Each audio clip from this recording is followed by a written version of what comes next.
Not in the face! Thank you. Hello and welcome to Hey Not the Face with your host John Nash and your producer me, Steffi Haynes, and we have a pretty big hodgepodge today. We are going to talk about Ilia Topuria and if he's playing a dangerous game with the UFC right now. We are also going to talk about Triller and Bare Knuckle FC. We are going to talk about media rights for Top Rank and lots of boxing as well. And then we are going to take a listener question at the end. And we even have a little bit of GFL juice to share with you guys, some tea. But if you want to get access to all of those things, please make sure that you subscribe so that you have access to our bonus content. Now, John, how the heck are you? I haven't talked to you in a few days, so how's it been going? Good, I guess. I mean, it's very dark here suddenly. Clouds have moved in. There was some lightning and thunder before, so hopefully it doesn't interrupt the show as I am still in the Midwest. I'll be back in LA in a few weeks, though. But besides that, it's, we have drastic temperature changes. Went from 71 down to like 50 something, I think now. So, and dropping fast. So exciting times out here. It's 90 degrees here at 6:05 p.m. You know what? Thanks for reminding me that it could always be a lot worse. Exactly. All right. So let's go ahead and get into this. And we are going to lead the conversation with Ilia Topuria. Now, he went on Joe Rogan's show and said that he would not entertain the idea of fighting a number one contender bout, and instead said that he would wait until he got the title fight against Islam Makhachev. Now, is that a smart plan of action for Topuria? And does he have any actual leverage with the UFC to get his way? Well, I mean, I guess smart is, that's subjective. If it's the smart play to do. Now, let's start with the second half of the question. We'll start with that first. Does he have any leverage? No, he really doesn't have any leverage because we know the UFC contracts are pretty iron tight. They're very restrictive. His leverage is not fighting. And the difference between the UFC and, let's say, a boxing promotion is if you're a big star that generates a lot of money, a boxing promoter needs you to fight. He needs you to fight because that's where he gets his money. He does not have what the UFC has, which is guaranteed contractual revenue per event. So Ilia not fighting hurts the UFC somewhat because they don't drive up their sales, their pay-per-view sales. Maybe it hurts them with ticket sales and stuff a little bit, but mainly their pay-per-view sales. But their pay-per-view is guaranteed. So revenue-wise for the year, him sitting out wouldn't hurt them. It would hurt them in their potentially negotiations that when they go to their next negotiation, they can't point to how big their pay-per-view sales have been. They look worse than they've been. But that's his only leverage. For the UFC side, they're a repeat player. So they can weigh, do we want to pay him more and maybe or give in to what he wants? Other fighters might do that. We don't have to do that. So the UFC really has all the leverage. And we've seen it repeatedly with John Jones. John Jones sat out for years. The UFC didn't bat an eye. They never really caved in. Francis Ngannou, asked for a lot. They let him go. Jorge Masvidal asked for a bunch. They didn't care. Conor McGregor held out for a lot. And even for him, they didn't really cave in at all. Everybody talks about, Conor gets all the special treatment. He does compared to all the other fighters, but they still didn't break the model they had. The amount he gets paid is more than every other fighter, but it doesn't break the model of the percentage that they're paying out to the fighters. So they're not going to cave into him, but at the same time, they might cave in the sense that as he's holding out for this one fight for the title, they might say, well, it's worth having just, giving in because it's to our benefit to actually have him fight. It's not worth the headache to have our big star hold out. For that reason alone, they might cave in, but he is not going to force their hand. They're just going to do it because it's to their interest and they agree with them and they don't think it's worthwhile to have him sitting on the sideline. But he has no leverage, no power to make them do this fight. Question. He vacated his featherweight belt. What contract restrictions are on him since he vacated? Well, first the UFC has to agree that you actually give up the belt, and if they did, that's fine. He's probably under a multi-fight agreement still, so even him not having the title is not going to change anything for him right now, because he'll have still several fights left on his contract. Typically, a fighter, most standard UFC contracts, you get pay-per-view points if you're defending the championship. He's already at a place where I'm sure he has negotiated a larger guarantee or a side letter and pay-per-view points. Maybe not at all fights, but any fight that he headlines or fights for a title, even when he's not defending, he probably has something like that where he will get a bump up no matter what.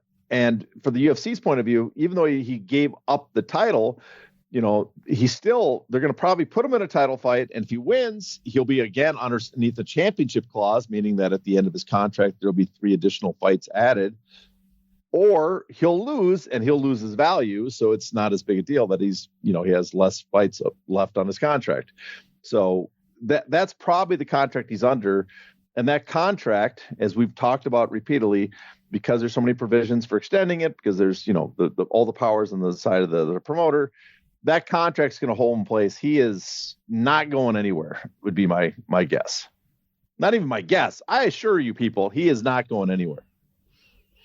Staying on track with Joe Rogan, he said that Fedor never signed with the UFC because his scary advisors were asking for everything, including UFC shares. Do you think he's being accurate? No. I had to take a pause there just to accentuate the no. Now, there's parts of it that are accurate. They had tough negotiations. Fedor Emelianenko asked for a lot. He has scary people around him. Scott Coker has a funny story about that, where he got in a cab with him to go to the event in New Jersey when Fedor was going to fight Bigfoot Silva. They got lost, and after they had some tough negotiations, and he's being brought out instead of the arena to some industrial part of town with no one around, and it looks like a mob hit, and in both camps looked at each other and just started laughing, because apparently the Fedor Emelianenko guys thought Coker and his guys were, it looked like the same from their point of view, like, oh, you got really that tired of negotiating with us. Big laughs all around as the team of mobsters, laughed at each other. But so his people, he does have some scary Russian guys he was hanging around his visors. But it is funny. I saw on Twitter or X or whatever the hell it's called, people running with this tweet, this clip of Joe Rogan saying, oh, it's true. And it confirms everything they want about Fedor Emelianenko. And honestly, it's again, Joe Rogan. I don't know if he invents stuff, if people just don't tell him misinformation or what, but I'm pretty confident that's not the reason that the scary mobsters that worked with Fedor Emelianenko and the fact that they were asking for a piece of the UFC was not the reason that they never came to a deal, because they never asked for a piece of the UFC. We know a lot about their negotiations. I have talked to people from Affliction and from Strikeforce that have negotiated with Fedor Emelianenko at the same time he was negotiating with the UFC. I talked to people that worked for Fedor Emelianenko that did these negotiations. We looked through the transcripts for the UFC, the antitrust lawsuit, and we see emails with Lorenzo Petito. We saw depositions where they talked about the negotiations for Emelianenko with Lawrence Epstein. They don't bring up that as a problem, right? The problem was they were asking for a lot. And according to Epstein, the UFC agreed to his terms and they turned him down. Now, there's minor parts. You can quibble with that. I think that's mostly true. They mostly agreed with his terms after the fall of Affliction, but there was other issues speaking to other people. And it's true. The one thing that's in the past they used to always bring up that was kind of true is the M1, who Fedor Emelianenko had signed a contract with, were asking for co-promotion. That was one issue. The other major issue, which Affliction gave into and Strikeforce both gave into. So it's weird that they're asking for a piece of the UFC, but they didn't ask for a piece of Affliction or a piece of Strikeforce, right? they signed these deals. In fact, we have, through a lawsuit, we have Fedor Emelianenko's contract with the Affliction, so we kind of know what he got. But during those, the big problem, the big holdup with the UFC apparently was the contract provisions that made it impossible to leave the UFC. The same problem Francis Ngannou had when he, at the end of his contract, he did not want these extensions. He did not want, Fedor Emelianenko famously said, if I win and I do good, if I win the title, there's no way out of that contract. And the problem with that, a lot of people are like, well, what's the big deal? Think about pro sports. When you win and your value goes up, you want the right to renegotiate when you're at your most valuable. In other words, Emelianenko saying, my upside, when I start doing, if I do good and suddenly I'm a much more valuable fighter than I was previously, I'm stuck in the contract from the previous arrangement and I can't renegotiate. And that's what they wanted. The UFC did not want that. They wanted to make sure that if you won the belt, that you could not leave the UFC, that they could extend the contract and a bunch of other stuff. So, my guess is, and this is just a guess, Joe Rogan is stoned out of his mind. That's one, obviously. And two is he heard the co-promotion thing years ago, and that somehow has transformed into the fact that Fedor Emelianenko was asking for a piece of the company. And I can imagine Dana White describing it that way. He's like, oh, he wants a piece of the action, or a piece of the company, the money we're making, as he wants to be partners in this. And well, yes, because that's common in boxing and other sport, other combat events. But for the UFC, that's alien. And I don't think Joe Rogan pays close enough attention to these things to actually get it right. So that would be my guess what happened there. Now, speaking of UFC contracts, you were poring over some contracts a couple of days ago, and you found something super interesting in the newest iteration of the UFC contract. What was it? I wouldn't say it's not even the newest iteration. That I had a newer contract. I wouldn't say poring over, but I was going through it to see changes. And I just stumbled on something. And then I look back, it's been in the contract for years. And for some reason, I always missed it. No one brought it up to me.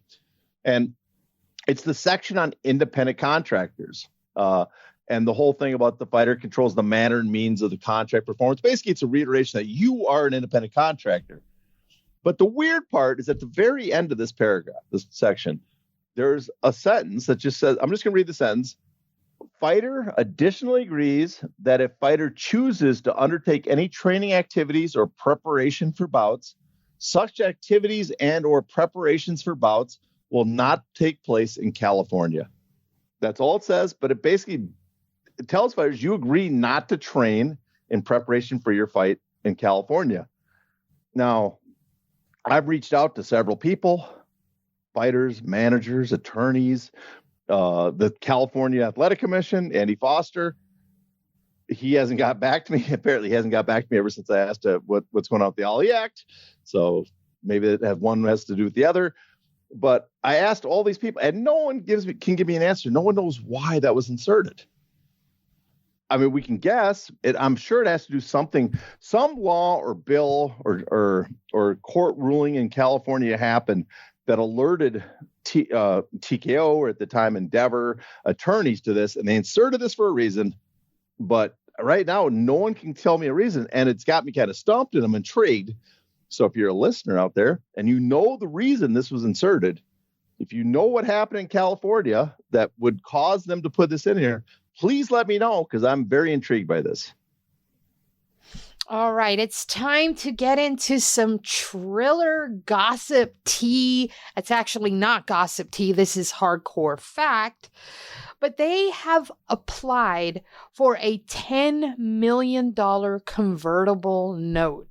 For those of our listeners out there that might not be well-versed in finance, what is a convertible note and why is it of interest here? Well, you should know too, is that you asked for someone well-versed in finance. I am not well-versed in finance, but I know enough about this. So a convertible note, it's a debt instrument that allows the holder to convert the debt that they got into equity, stock shares, ownership at a future date. And that usually happens upon the triggering of something like, it hits a certain share or future funding. Future funding triggers it. So if you raise enough money, this convertible note then becomes shares. And it's basically a loan that has the potential to be converted into shares. So if the company does great, you can take advantage of that you gave them this loan. But it starts often. There's two examples that I've seen this. One is a startup company, and you're taking advantage of the startup that they potentially have high value.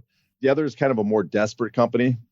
You can take a guess which one, or I guess make up your own mind which one championship falls under, because the last time we talked about a convertible note, it was for one championship who had taken out a convertible note. And they might even have a new convertible note at this time. I am not sure. Okay. Why is that convertible note of particular interest in this with Triller? What sets it apart? What's different about it? Well, this is the part that's kind of interesting to me, is that they talk about it. Obviously, Triller is in not doing well financially. They want to roll off or take BKFC, make it its own independent entity, sell shares, and they're using that as collateral basically for this loan. What's interesting about this loan, a couple of things. One is that was not, first I want to draw attention to Zach Arnold over at MMA Draw wrote an article, a very good article. He's the one that brought this to our attention, I should say, about this and brought up the convertible note. But what's interesting is if you look at in their 10Q that covers up to September 30th about this, and I didn't see this in the article, is that the note right now has an interest of 20%. And that I found interesting. It's been paid down some, but it's down to like still 5.1 million, I believe. There's two notes. There was originally a $7.5 million note, and the other one was $2.5 million, and they paid a bunch of it off. So it's 5.1 million and I think 900,000. But 20% means for the year that's going to cost them 1.2 million, right? That's the interest they're going to have to pay. Then they have to be above that to pay it down. So that rate, that's an extremely high rate. And I have a lot of questions about that. So I'm just curious about that note. And if they, are they from unaffiliated or affiliated parties? That's the question I have too, because it doesn't say in the 10Q, did it come from an outside party? Or did it come from, an affiliated party? In other words, another branch of Triller, or, an owner or someone has shares or interest in Triller. So I find that interesting. And if I'm going to go, this is just me theorizing about this. This is why I found it interesting. Is a note like that suggests to me that Triller is someone in financial distress, which should be obvious from their shares prices earlier and the debt that they have. But at the same time, I'm also thinking they must see some potential in BKFC that they would use that entity to take the loan out right now. So that's the two things weighing, is that they see that they suggest that BKFC has some value on its own, but at the same time they're desperate for financing because they had to take a note like that. So the other theory is, the question is, if it's from an outside party on such terms, that would suggest they're really desperate. So that's the things to keep in mind. Are you saying that Bare Knuckle FC is the collateral? Yes, the Bare Knuckle FC. Well, let me rephrase this a little bit. To be clear, the convertible note was issued to Bare Knuckle FC, which is a subsidiary owned a part of Triller. So the loan was given to BKFC, which again is owned by Triller as part of Triller. So. And the collateral for it is shares. What they're giving the convertible note is that if it does well, if they trigger, they will get shares in BKFC.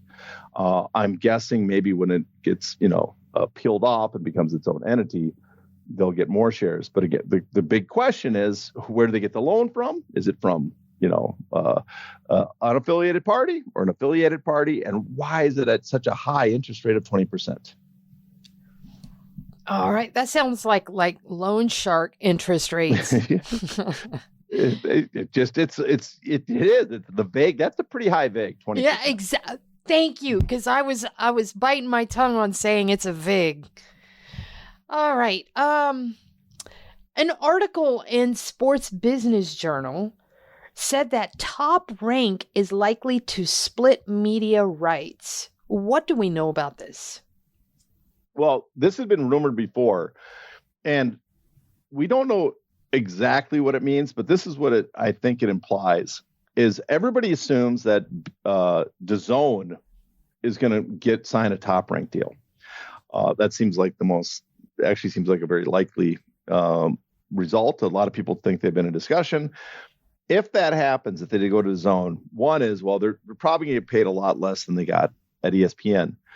DAZN, though, right now is paying more than basically any other entity for boxing. So that'll do one thing. It'll guarantee them some revenue, and they'll have a home. But I think it's pretty clear that Top Rank doesn't want to be in DAZN because you're now away from the audience. You're out of sight, out of mind. And they need another home somewhere that they can be in front of eyeballs.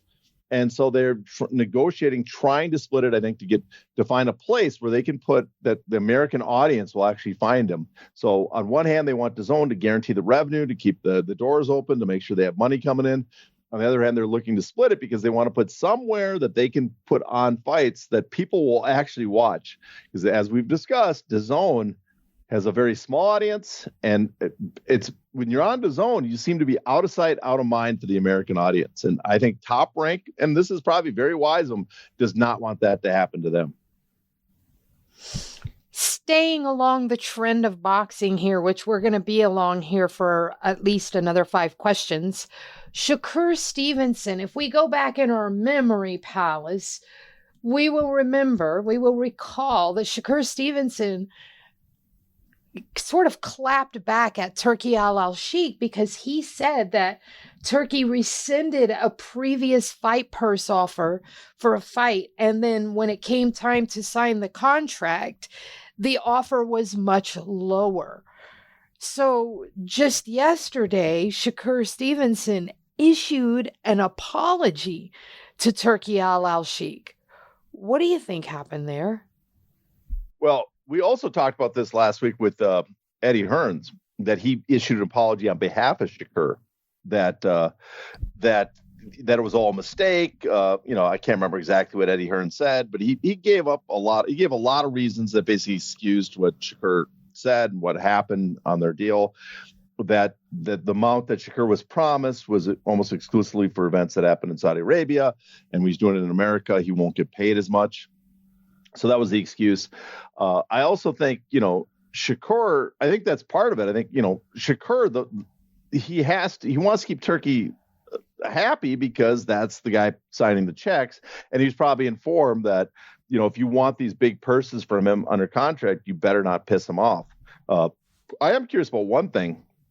One of his comments was he called Turki's his guys that brought the offer over towel boys. Has anybody clarified if he was using that in a racial way, the old racial slur towel heads for Arabs? Did he mean it that way, or did he mean towel boys like the guys that fetch, go and fetch stuff like a water boy? Yeah, basically that. I was curious about that, and I hadn't heard if anybody asked him what he meant by that, or if anybody could decipher that. But I think when you talk about Shakur right now, I think he's under the understanding that if he wants one of the bigger purses from Turki Al-Sheikh, he can't piss him off. And he's kind of on the outside right now because he is not, he doesn't have a Top Rank deal. He doesn't have a guaranteed contract from any other promoter. He's stuck working with those guys. So, that's it. He would like to see a big paycheck in the future. Now, Turki Al-Sheikh was photographed with PBC's Luis de Cubas Jr. and Golden Boy's Oscar De La Hoya for a Ring magazine photo shoot very recently. Should we make anything of that? I'm not making too much of it besides the fact, one thing, everybody seems to be shocked when PBC works with Turki Al-Sheikh because they imagine there's this animosity between, and there might actually be I shouldn't say animosity, but there might be I should say, conflict between them, because obviously I don't think PBC wants to, they want to be an American company. I don't think they agree with the idea of having all the fights in Saudi Arabia just for certain reasons, whatever reasons.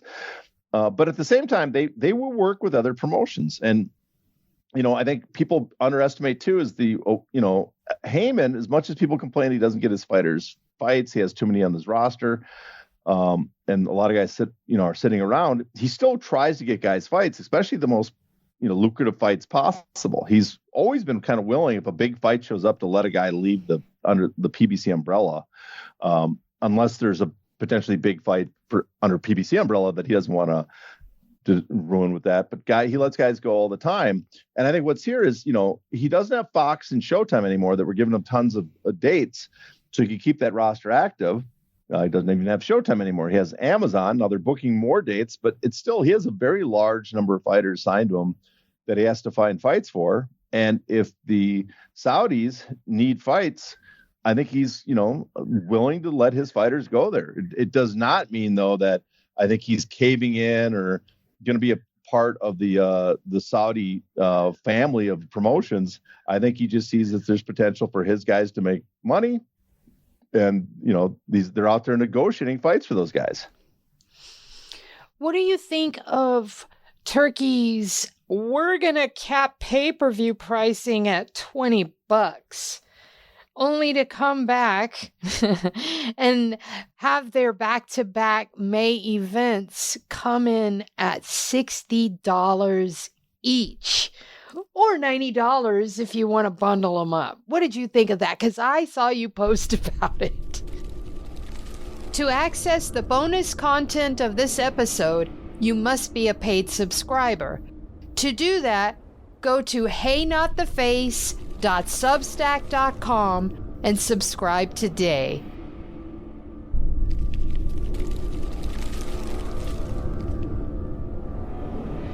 Ow! Ow!